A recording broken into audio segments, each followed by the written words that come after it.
Hello, I'm Jeannie Summerlin with the Alabama Department of Public Health Comprehensive Cancer Control Coalition. I'm joined by Dr. Karen Meneses, Associate Dean for Research in the School of Nursing and co-leader Cancer Control at the UAB Comprehensive Cancer Center. Today we're going to be discussing the importance of social support and communication after a cancer diagnosis. Hello, Dr. Meneses. Hello. So we're talking about the importance of social support during and after a cancer diagnosis. Tell us, what is a social network and why is it so important to survivorship? A social network is a group of people that are there to support you, nurture you, and to love you. And the reason why social support is so important is that we have known for many, many years that those individuals who have cancer or any other chronic illness do much better, have much better outcomes, and actually live longer with social support. Communication is a very important element of social support and means the conveying of needs and desires and trust among one another in a very caring environment. Oftentimes, it's so difficult to know what someone needs when they're going through a cancer diagnosis. What do you think are some of the most common things that cancer survivor needs from their social network? The first is the emotional support. Having a listening ear or someone there to lend a hand means so much to survivors. The second is that you provide different kinds of tangible support. So for example, survivors undergoing treatment. That survivor still needs to attend to all those other activities of daily living. They may need to have a nice, nutritious, hot meal that can be provided. That is a form of support. They may need to have a hand at someone driving them to or from their treatment for that day. That's a tangible form of support. The other supports may be that they may have difficulty trying to better understand their finances and on the costs that occur after treatment and during treatment. And so someone who can provide that tangible support or a resource that we can show them to would be important. And others, we have young families, maybe children may need to have some care at some point or to have an afternoon to give that survivor a little bit of time off to rest is another means for support. So there are many ways that you can interpret that and look at that as a way to help the survivor. Absolutely.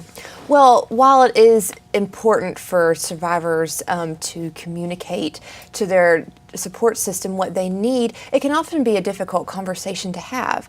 How could I, as a survivor, start the conversation with my support network on what I need from them? Well, the first step is to take the first step. And by that I mean is to say, here's what I was before treatment started and before my cancer diagnosis. These are the kinds of experiences that I've gone through on my journey.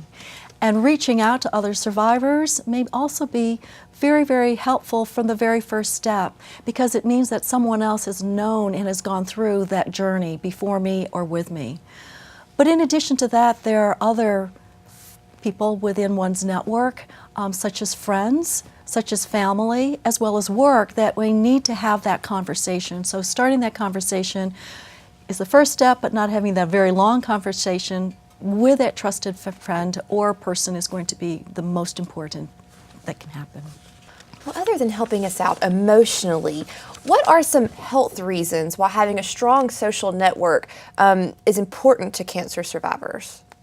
Well, there are physical outcomes as well. I mean, having not only good emotional well-being and placing one in a position of feeling better about oneself, they may also attend to more of those physical attributes such as eating better. They may be sleeping better. They may not be as worried to have someone they can talk with in that social network or an individual that they can be referred to for assistance. I think that's also very important. And we also talk a lot about quality of life. And quality of life means many different things to different people. And I think by having peace of mind will also have an influence on one's physical well-being as well. Do you think that there are outside resources that survivors can utilize to look for more information and support? Well, there are definitely social support groups, and there are cancer support groups that have abounded over the years. They may be available in one's community, and it's important to find those if they are available, because we do know that survivors don't generally like to do a lot of travel to get to a support group. That's why there have been a rise in the number of social media and networks online. And online support can be very important also, but again, it's very important to see which are the ones that are most reputable, and we have resources such as those. But the last area is that a social network does not have to exist for cancer alone either.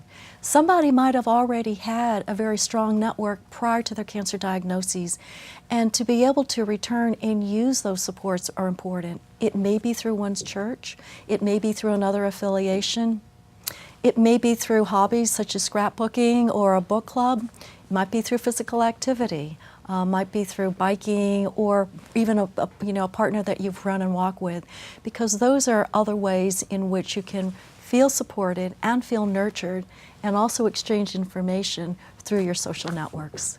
Wonderful. Well, thank you so much, Dr. Meneses, for joining us, and we thank you for tuning in. We hope that you found our segment on cancer support through diagnosis was helpful and useful. Thank you.